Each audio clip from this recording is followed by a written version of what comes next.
ஈரானின் உச்ச தலைவர் இமாம் அலி கமேனி அவர்களுடைய விசேட உரையும் அமெரிக்காவுக்கும் இஸ்ரேல் ஆக்கிரமிப்புக்கும் விடுத்திருக்கக்கூடிய எச்சரிக்கை செய்தியும். ஈரானினுடைய எண்ணெய் தளங்களை இலக்கு வைத்து அமெரிக்காவும் இஸ்ரேல் ஆக்கிரமிப்பும் தாக்குதல்களை மேற்கொண்டால் பிராந்தியத்திலே எவ்வாறான பதற்ற நிலைமை ஏற்படுத்தப்படும், சர்வதேச ரீதியில் எவ்வாறான பாதிப்புகள் ஏற்படுத்தப்படும். தெற்கு லெபனான் எல்லைகளில் தளபதிகளையும் சிப்பாய்களையும் கொத்தாக தட்டி தூக்கும் ஹிஸ்புல்லா இராணுவத்தினர். வெஸ்ட் பேங்க் பிரதேசத்திலே இஸ்ரேல் ஆக்கிரமிப்பு மேற்கொண்டு வரும் இனப்படுகொலை தாக்குதல்கள். ஹிஸ்புல்லா இராணுவத்தின் அடுத்த தலைவராக தெரிவு செய்யப்பட இருந்த ஹாஷிம் சஃபீதீன் அவர்கள் படுகொலை செய்யப்பட்டுள்ளாரா?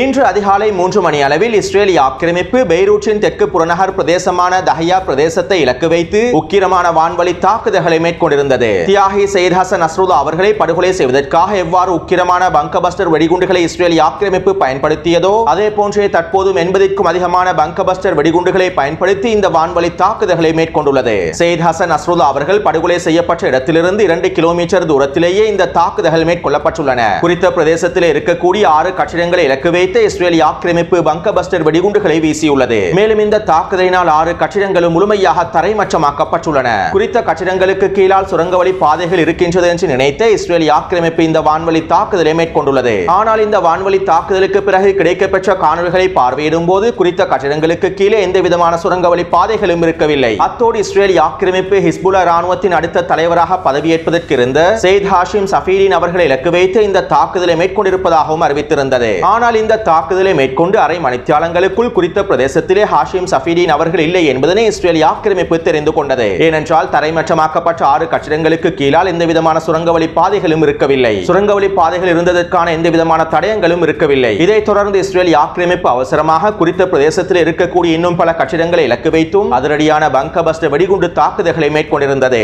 ஒவ்வொரு கட்டிடத்திற்கு மேலாலும் கிட்டத்தட்ட 40க்கும் அதிகமான பங்கபஸ்டர் வெடிகுண்டுகளை வீசியிருந்தது. ஆனால் இந்த வான்வழி தாக்குதலுக்கு பின்பும் ஹாஷிம் சஃபீதீன் அவர்கள் படுகொலை செய்யப்பட்டுள்ளாரா என்பதனை இஸ்ரேல் ஆக்கிரமிப்பினால் முழுமையாக உறுதிப்படுத்த முடியவில்லை. தற்போது வரை கிடைக்கப்பெற்றிருக்கக்கூடிய தகவல்களுக்கு அமைவாக இஸ்ரேல் ஆக்கிரமிப்பு ஊடகங்கள் ஹாஷிம் சஃபீதீன் அவர்களுடைய படுகொலையை உறுதி செய்யவில்லை. மேலும் ஹிஸ்புல்லா இராணுவத்தினர் இஸ்ரேல் ஆக்கிரமிப்பின் குறித்த வான்வழி தாக்குதல் தொடர்பான அறிக்கை ஒன்றினை வெளியிட்டிருந்தார்கள். இந்த வான்வழி தாக்குதலானது பொதுமக்கள் இருக்கக்கூடிய பிரதேசங்கள் இலக்கு வைத்து மேற்கொள்ளப்பட்டுள்ளது என்றும் லெபனான் பெண்களையும் குழந்தைகளையும் இலக்கு வைத்த இஸ்ரேல் ஆக்கிரமிப்பு இந்த பங்கபஸ்டர் வெடிகுண்டு தாக்குதல்களை மேற்கொண்டுள்ளது என்றும் ஹிஸ்புல்லா இராணுவத்தினர் குறித்த அறிக்கையில் தெரிவித்திருந்தார்கள். அதே நேரம் ஹாஷிம் சஃபீதீன் அவர்கள் குறித்த தாக்குதலில் படுகொலை செய்யப்பட்டுள்ளாரா என்பது தொடர்பாக எந்த விதமான கருத்துக்களையும் ஹிஸ்புல்லா இராணுவத்தினர் உத்தியோகபூர்வமாக அறிவிக்கவில்லை. அதே போன்று லெபனான் ஊடகங்களும் ஹாஷிம் சஃபீதீன் அவர்கள் படுகொலை செய்யப்பட்டாரா இல்லையா என்பது தொடர்பாக எந்த விதமான உத்தியோகபூர்வமான கருத்துக்களையும் செய்திகளையும் வெளியிட்டிருக்கவில்லை. அத்தோடு இஸ்ரேல் ஆக்கிரமிப்பின் இந்த படுகொலை தாக்குதலானது தோல்வியில் முடிவடைந்துள்ளது என சில லெபனான் ஆய்வாளர்கள் கருத்துக்களை வெளியிட்டுள்ளார்கள். எனவே ஹிஸ்புல்லா இராணுவத்தினர் உத்தியோகபூர்வமாக இவற்றினை உறுதிப்படுத்தும் வரையில் ஹாஷிம் சஃபீதீன் அவர்கள் படுகொலை செய்யப்பட்டுள்ளாரா என்பதனை எங்களுக்கு உறுதிப்படுத்தவே முடியாது. அத்தோடு ஹிஸ்புல்லா இராணுவத்தின் அடுத்த தலைவராக ஹாஷிம் சஃபீதீன் அவர்கள் தான் தெரிவு செய்யப்படுவார் என ஹிஸ்புல்லா இராணுவத்தினர் எந்த இடத்திலும் உத்தியோகபூர்வமாக அறிவிக்கவும் இல்லை. சட்டதிட்டங்களுக்கு அமைவாக நெறிமுறைகளுக்கு அமைவாக புதிய தலைவர் தெரிவு செய்யப்படுவார் என்று ஹிஸ்புல்லா இராணுவத்தின் துணை பொதுச் செயலாளர் ஷேக் நயீம் காசிம் அவர்களும் தெரிவித்திருந்தார். அத்தோடு தற்போதைய சூழ்நிலையில் ஹாஷிம் சஃபீதீன் அவர்கள் உயிரோடு இருந்தாலும் அவர் தொடர்பான எந்த விதமான தகவல்களையும் ஹிஸ்புல்லா இராணுவத்தினர் வெளியிடவே கூடாது என்றும் சில மத்திய கிழக்கு ஆய்வாளர்கள் கருத்துக்களை வெளியிட்டுள்ளார்கள். அவர் உயிரோடு இருந்து இதற்கு பிறகு புதிய தலைவராக தெரிவு செய்யப்பட்டாலும் அவை தொடர்பான எந்த விதமான தகவல்களையும் ஹிஸ்புல்லா இராணுவத்தினர் வெளியிடவே கூடாது என்றும் மத்திய கிழக்கு ஆய்வாளர்களில் அதிகமானோர் கோரிக்கைகளையும் விடுத்துள்ளார்கள். அடுத்து தெற்கு லெபனான் பிரதேசத்திற்குள்ளே இஸ்ரேல் ஆக்கிரமிப்பு சிப்பாய்கள் நுழைந்ததும் ஹிஸ்புல்லா இராணுவத்தினர் எவ்வாறான தாக்குதல்களை மேற்கொள்வார்கள் என்பது தொடர்பாக நேற்றைக்கு முன்தினம் வெளியிட்ட காணொலிகளில் சில முக்கியமான விடயங்களை குறிப்பிட்டிருந்தேன். அதாவது இஸ்ரேல் ஆக்கிரமிப்பின் தரைவழி தாக்குதலுக்கு எதிராக ஹிஸ்புல்லா இராணுவத்தின் தாக்குதல்கள் எவ்வாறு அமையப்பெற்றிருப்பது தொடர்பாகவே சில விடயங்களை குறிப்பிட்டிருந்தேன். இதிலே குறிப்பாக ஹிஸ்புல்லா இராணுவத்தினர் இஸ்ரேல் ஆக்கிரமிப்பின் தரைவழி தாக்குதலின் போது அவர்களுடைய முன்னேற்றத்தினை தடுத்து நிறுத்த மாட்டார்கள். இஸ்ரேல் ஆக்கிரமிப்பு தெற்கு லெபனான் பிரதேசத்தில் இருக்கக்கூடிய கிராமங்களின் ஊடாக முன்னேறும் சந்தர்ப்பத்தில் அவர்களுடைய முன்னேற்றங்களை தடுத்து நிறுத்துவதற்கான தாக்குதல்களை மேற்கொள்ள மாட்டார்கள். மாறாக இஸ்ரேல் ஆக்கிரமிப்பினை உள்ளே இழுத்து பொறிகள் மூலமாகவும் கெரில்லா போர் முறையின் மூலமாகவுமே இஸ்ரேல் ஆக்கிரமிப்பு இராணுவத்தினை தாக்குவார்கள். இதற்காக சுரங்கவழி பாதைகளையும் பொறிகளையும் உச்சளவில் பயன்படுத்துவார்கள். இவ்வாறு தான் காசாவின் யுத்தகலத்திலும் பலஸ்தீனிய போராளிகள் தரைவழி தாக்குதல்களுக்கு முகம் கொடுத்தார்கள். அது மட்டுமல்லாமல் 2006ஆம் ஆண்டு நடைபெற்ற லெபனான் யுத்தத்தின் போதும் இஸ்ரேல் ஆக்கிரமிப்பு தெற்கு லெபனான் பிரதேசத்திற்குள்ளே நுழைந்து ஊடுருவிய சந்தர்ப்பத்தில் ஹிஸ்புல்லா ராணுவத்தினர் இவ்வாறான தாக்குதல்களை மேற்கொண்டிருந்தார்கள். இதற்கமைவாக தற்போது இஸ்ரேலிய ஆக்கிரமிப்பு அவிவின் பிரதேசத்தினூடாக ஊடுருவி யாரோன் கிராமத்தையும் மெரோன் அல் ராஸ் கிராமத்தையும் அடைந்துள்ளது. இந்த கிராமங்கள் இஸ்ரேலிய ஆக்கிரமிப்பு எல்லையிலிருந்து 200 மீட்டர் தொடக்கம் 500 மீட்டர் வரையில் காணப்படுகின்றன.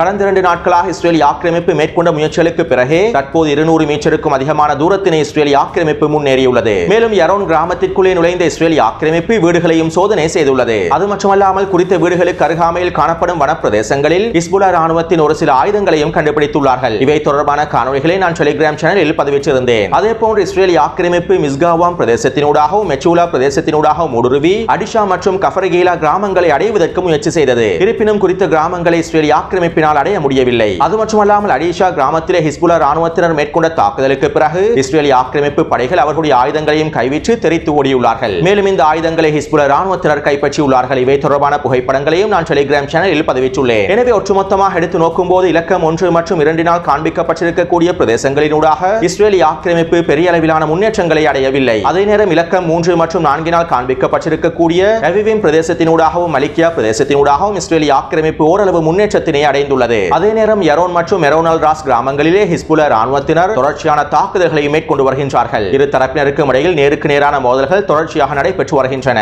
அடுத்து காசாவின் யுத்த களத்தினை விட லெபனானுடைய யுத்த களமானது வித்தியாசமானதாகும். காசாவினுடைய நிலப்பரப்பானது சமதரை நிலப்பரப்பாகும். இந்த சமதரை நிலப்பரப்பிலே போர்த்தாங்கி வாகனங்களை இலகுவாக கொண்டு செல்ல முடியும். ஆனால் லெபனானுடைய யுத்த களமானது அவ்வாறல்ல. மேடுகளும் பள்ளங்களும் நிறைந்திருக்கக்கூடிய மலை பிரதேசமாகும். மேலும் இந்த மலை பிரதேசங்களினூடாக போர் வாகனங்களை கொண்டு செல்வது மிகவும் கடினமானதாகும். இதனால் தான் இஸ்ரேலிய ஆக்கிரமிப்பு தெற்கு லெபனான் யுத்த களத்திலே முதலாவது இஸ்ரேலிய ஆக்கிரமிப்பினுடைய படைகளை அனுப்புகின்றது. குறித்த பிரதேசத்திற்குள்ளே இஸ்ரேலிய ஆக்கிரமிப்பின் முதலாவது படை நுழைந்ததும் அவர்கள் குறித்த பிரதேசம் தொடர்பான உளவு தகவல்களை சேகரிப்பார்கள். இதைத் தொடர்ந்து ஏனைய படைப்பிரிவுகள் இவர்களை பின்தொடர்ந்து செல்வார்கள். இதற்கு பிறகுதான் மெர்காவா போர்த்தாங்கி வாகனங்கள் வருகை தரும். எனவே காசாவின் யுத்த களத்திற்கும் லெபனான் யுத்த களத்திற்கும் இடையிலான வித்தியாசங்களையும் நாங்கள் தெளிவாக புரிந்து கொள்ள வேண்டும். அடுத்து நள்ளிரவு வேளையில் மெரோன் அல் ராஸ் பிரதேசத்திலே 20க்கும் அதிகமான இஸ்ரேலிய ஆக்கிரமிப்பு சிப்பாய்கள் ஒன்று திரண்டு ஒரு தாக்குதல் நடவடிக்கை ஒன்றினை மேற்கொள்வதற்கு முயற்சி செய்துள்ளார்கள். இந்த சந்தர்ப்பத்தில் ஹிஸ்புல்லா ராணுவத்தினர் இவர்களை சுற்றி வளைத்து அதிரடியான கவசதிர் ஏவுகணை தாக்குதல்களை மேற்கொண்டுள்ளார்கள். மேலும் குறித்த பிரதேசத்திலே மோட்டார் குண்டு தாக்குதல்களை மேற்கொண்டுள்ளார்கள். இந்த தாக்குதலினால் 20க்கும் அதிகமான இஸ்ரேலிய ஆக்கிரமிப்பு சிப்பாய்கள் கொல்லப்பட்டும் படுகாயமடைந்திருப்பதாகவும் லெபனான் ஊடகங்கள் உறுதிப்படுத்தியுள்ளன.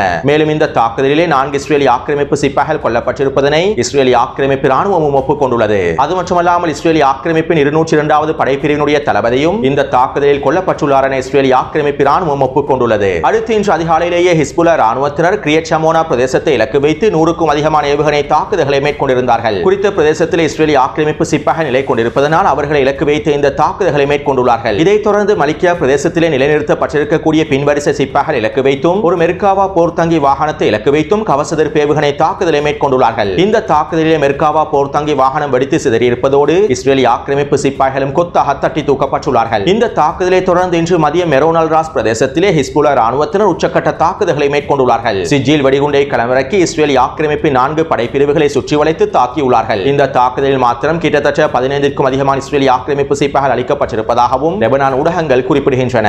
இந்த தாக்குதலை தொடர்ந்து இஸ்ரேலிய ஆக்கிரமிப்பு தெற்கு லெபனான் பிரதேசத்தை இலக்கு வைத்தும் பெய்ரூட் பிரதேசத்தினை இலக்கு வைத்தும் 15க்கும் அதிகமான வான்வழி தாக்குதல்களை மேற்கொண்டிருந்தது. லெபனான் பொதுமக்களை இலக்கு வைத்து இந்த தாக்குதல்கள் மேற்கொள்ளப்பட்டிருந்தன. மேலும் 6 மருத்துவ ஊழியர்கள் இலக்கு வைத்தும் தாக்குதல்கள் மேற்கொள்ளப்பட்டிருந்தன. இந்த தாக்குதலினால் லெபனானின் 6 மருத்துவமனை ஊழியர்களும் இனப்படுகொலை செய்யப்பட்டுள்ளார்கள். அத்தோடு இஸ்ரேலிய ஆக்கிரமிப்பின் இந்த வான்வழி தாக்குதல்களை தொடர்ந்து ஹிஸ்புல்லா ராணுவத்தினர் ஹைஃபாவின் கிழக்கு பிரதேசத்திலிருந்து மேற்கு பிரதேசம் வரை அதிரடியான டசன் கணக்கான ஃபாடி ஏவுகணை தாக்குதல்களை மேற்கொண்டிருந்தார்கள். மேலும் ஹைஃபாவின் கிரியட் குடியிருப்பு பிரதேசங்களை இலக்கு வைத்து அதிரடியான ஏவுகணை தாக்குதல்களையும் ட்ரோன் தாக்குதல்களையும் மேற்கொண்டிருந்தார்கள். இதைத் தொடர்ந்து 4 ராணுவ தளங்களை இலக்கு வைத்தும் ஃபாடி ஏவுகணை தாக்குதல்களை மேற்கொண்டுள்ளார்கள். எனவே நேற்றிரவு 10 மணி தொடக்கம் இன்று மாலை 6 மணி வரையில் கிடைக்கப்பெற்ற தகவல்களுக்கு அமைவாக ஒரு மெர்காவா போர்த்தாங்கி வாகனமும் 40க்கும் அதிகமான இஸ்ரேலிய ஆக்கிரமிப்பு சிப்பாய்கள் அளிக்கப்பட்டும் படுகாயங்களுக்கும் உள்ளாக்கப்பட்டுள்ளார்கள். மேலும் தற்போதும் குறித்த பிரதேசங்களிலே உக்கிரமான சண்டை நடைபெற்று வருகின்றது என்பதும் குறிப்பிடத்தக்க விடயமாகும்.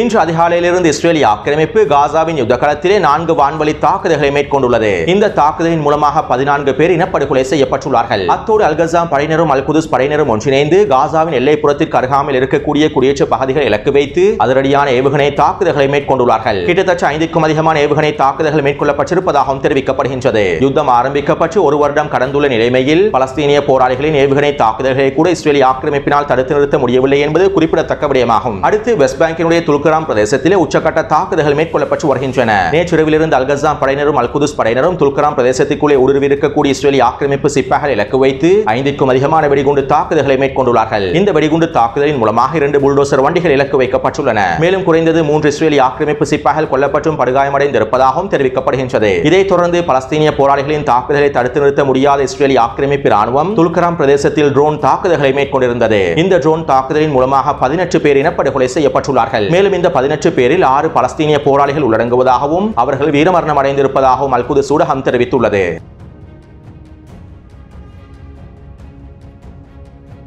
இன்றைய தினம் ஈரானின் உச்ச தலைவர் இமாம் அலி கமேனி அவர்கள் வெள்ளிக்கிழமை தொழுகைகளுக்கு பிறகு விசேட உரையொன்றினை முன்வைத்திருந்தார். தற்போது இஸ்லாமிய ஒற்றுமை என்கின்ற தலைப்பானது மிக முக்கியமானதாகும். இந்த ஒற்றுமையினுடைய விளைவானது ஒரு மிகப்பெரிய ஆசீர்வாதமாக இருக்கும். ஒட்டுமொத்த முஸ்லிம்களும் ஒற்றுமையாக இருந்தால் நிச்சயமாக கடவுளின் ஆசீர்வாதம் கிடைக்கப்பெறும். உலகெங்கிலும் இருக்கக்கூடிய முஸ்லிம் சமூகங்களும் அமைப்புகளும் குழுக்களும் ஒன்றுபட வேண்டும். இவ்வாறு முஸ்லிம்கள் ஒன்றுபடுவதன் மூலமாக மாத்திரமே அனைத்து எதிரிகளையும் தோற்கடிக்க முடியும். இதனால் தான் எதிரிகள் முரண்பாட்டை விதைத்து ஒருவரிடம் இருந்து இன்னொருவரை பிரிப்பதற்கான வேலை திட்டங்களை முன்னெடுக்கின்றார்கள். இன்று அதிகளவான முஸ்லிம் நாடுகள் விழித்துக் கொண்டுள்ளன. எங்களுக்கு மத்தியில் ஒற்றுமையின்மையை விதைக்கக்கூடிய எதிரிகளுடைய சூழ்ச்சி திட்டங்களை முறியடிப்பதற்காக ஒன்றுபட்டுள்ளார்கள். ஈரானிய தேசத்தின் எதிரி, பலஸ்தீனிய தேசத்தின் எதிரி, ஈராக், சிரியா மற்றும் எகிப்து ஆகிய தேசங்களுடைய எதிரியும் ஒன்றுதான். அனைவருக்கும் இருக்கக்கூடிய எதிரி ஒன்றுதான். பிரிவினையை விதைக்கக்கூடிய எதிரியினுடைய ஒவ்வொரு கொள்கைகளும் செயற்பாடுகளும் பயனளித்தால் அவர் ஒவ்வொரு நாட்டையும் சூறையாடுவார். மேலும் எதிரி ஒவ்வொரு நாட்டையும் முற்றுகையிடுவார். பல ஆண்டுகளாக ஒற்றுமையின் அவசியத்தினை முஸ்லிம்கள் புறக்கணித்துள்ளார்கள். நாங்கள் இதற்கு பிறகு இவ்வாறு இருக்கக்கூடாது. நாங்கள் அனைவரும் ஒன்றிணைந்து எங்களுடைய பாதுகாப்பு வளையத்தினை எதிரிக்கு காண்பிக்க வேண்டும். ஆக்கிரமிப்பாளர்களிடம் இருந்து தன்னை பாதுகாத்துக் கொள்வதற்கான உரிமை ஒவ்வொரு நாடுகளுக்கும் இருக்கின்றது. பலஸ்தீனிய தேசத்தின் உரிமைகள், விவசாய நிலங்கள், குடும்பங்கள் மற்றும் வீடுகளை அளித்த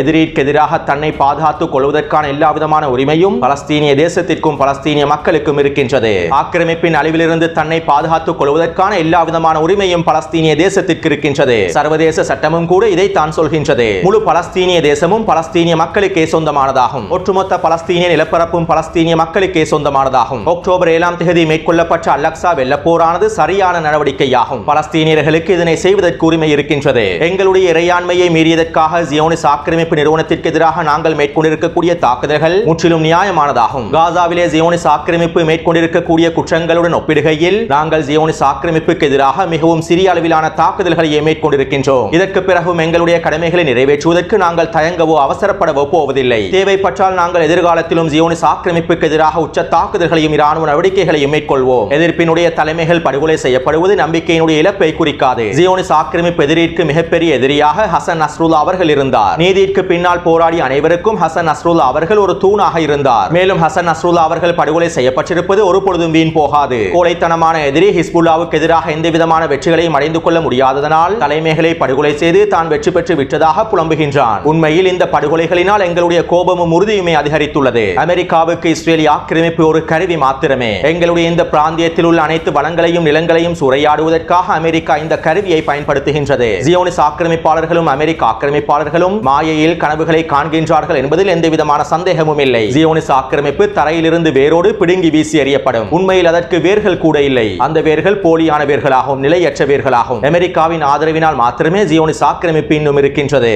அத்தோடு ஹமாஸ் மற்றும் ஹிஸ்புல்லாவுக்கு எதிராக இஸ்ரேலிய ஆக்கிரமிப்பினால் எந்த விதமான வெற்றியையும் அடைந்து கொள்ள முடியாது. எனவே தற்போது புரட்சியினுடைய அணிவகுப்பு நிற்கவில்லை. மாறாக தற்போது புரட்சியின் அணிவகுப்பு தீவிரமடைந்துள்ளது. காசாவிலே ஹமாஸ் அனைத்து அழுத்தங்களுக்கு எதிராகவும் தலை நிமிர்ந்து நிற்கின்றது. இவ்வாறானது ஒரு எதிர்ப்பை யாராலும் தோற்கடிக்கவே முடியாது. எங்களுடைய பிராந்தியத்தில் இருக்கக்கூடிய முக்கிய பிரச்சனை என்னவென்றால் வெளிநாடுகளுடைய தலையீடுதான். நாங்கள் அனைவரும் ஒற்றுமையாக சேர்ந்து செயற்படுவோமாக இருந்தால் இவற்றினையும் எங்களால் சமாளித்து விட முடியும் என இமாம் அலி கமேனி அவர்கள் தெரிவித்துள்ளார். எனவே இந்த உரையிலிருந்து சில முக்கியமான விடயங்களை உங்களுக்கு தெளிவாக புரிந்து கொள்ளலாம். அடுத்து ஈராக்கில் உள்ள ஹிஸ்புல்லாவின் தலைவர் இவ்வாறு தெரிவித்துள்ளார். ஈரானின் எண்ணெய் தளங்களுக்கு எதிராக அமெரிக்காவும் இஸ்ரேலிய ஆக்கிரமிப்பும் தாக்குதல்களை மேற்கொண்டால் ஒட்டுமொத்த சர்வதேசமும் ஒரு நாளைக்கு 2 மில்லியன் பேரல் எண்ணெய்களை இழந்துவிடும். அது மட்டுமல்லாமல் நாங்கள் மத்திய கிழக்கில் இருந்து எண்ணெயை வெளியே கொண்டு செல்லவும் விட மாட்டோம். சர்வதேச ரீதியில் எண்ணெயின் தட்டுப்பாட்டினை அதிகரிப்பதற்கான வேலை திட்டங்களை முன்னெடுப்போம். சிரியா மற்றும் ஈராக்கில் இருக்கக்கூடிய அமெரிக்காவின் எண்ணெய் கிணறுகளையும் இலக்கு வைத்து நாங்கள் தாக்குதல்களை மேற்கொள்வோம் என்றும் ஈராக்கில் உள்ள ஹிஸ்புல்லா ராணுவத்தின் தலைவர் தெரிவித்துள்ளார். அதே போன்று இஸ்ரேலிய ஆக்கிரமிப்பும் அமெரிக்காவும் ஈரானின் எண்ணெய் தளங்களை இலக்கு வைத்து தாக்குதல்களை மேற்கொண்டால் ஈரானிய தரப்பினர் ஹெர்முஸ் ஜலசந்தி பகுதியை முழுமையாக மூடிவிடுவார்கள் என்றும் யமன் ஹவுதி ராணுவத்தினர் செங்கடல் பிரதேசத்தினை முழுமையாக மூடிவிடுவார்கள் என்றும் இதன் மூலமாக ஒட்டுமொத்த சர்வதேசமும் மிகப்பெரிய சிக்கலுக்குள் தள்ளிவிடப்படும் என்றும் ஈரானினுடைய ஆய்வாளர்கள் கருத்துக்களை வெளியிட்டுள்ளார்கள். அத்தோடு ஈரானின் பாராளுமன்ற சபாநாயகர் இன்றைய தினம் இவ்வாறு தெரிவித்திருந்தார். அமெரிக்கர்களே, இந்த பைத்தியக்கார நாயினுடைய சட்டையினை இறுக்கமாக பிடித்துக் கொள்ளுங்கள், இல்லாவிட்டால் இவர்களுடைய அழிவை இவர்களே தேடிக் கொள்வார்கள் என ஈரானினுடைய பாராளுமன்ற சபாநாயகர் தெரிவித்துள்ளார். அத்தோடு இன்றைய தினம் ஈரானின் வெளியுறவுத்துறை அமைச்சர் லெபனானுக்கு விஜயம் செய்துள்ளார். மேலும் லெபனான் பிரதமருடனும் இன்னும் ஏனைய தலைமைகளுடனும் கலந்துரையாடல்களை மேற்கொண்டு வருவதாகவும் தெரிவிக்கப்படுகின்றது. எனவே இந்த காணொலி தொடர்பான கருத்துக்களை பதிவிடுங்கள். தொடர்ந்து என்னுடன் இணைந்திருங்கள். நன்றி, வணக்கம்.